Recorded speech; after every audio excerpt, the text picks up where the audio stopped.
Hi friends, ఈరోజు నా night dinner 5:30కి అయిపోతుంది. అది కూడా చపాతీ. దీనిలోకి కొంచెం నెయ్యి, అలాగే ఒక హాఫ్ ఆనియన్‌తో నా డిన్నర్ అయితే కంప్లీట్ చేస్తున్నా.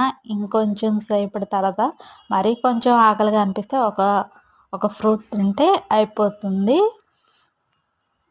ఏంటి అలా నెయ్యి తినకూడదు అనుకుంటున్నారు? రోజు కొంచెం నెయ్యి, మరి రోజు కాకపోయినా కనీసం వారంలో ఒక 3 టైమ్స్ అయినా హెల్త్‌కి మంచిది, ఏం కాదు.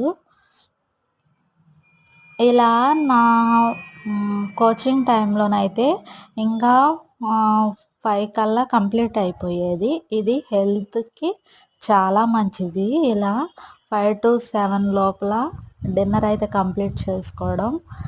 అందరికీ ఇది పాసిబుల్ కాదు, కానీ పాసిబుల్ అయిన వాళ్ళు ఇలా తినడం అయితే హెల్త్‌కి, అలాగే వెయిట్ లాస్‌కి చాలా మంచిది.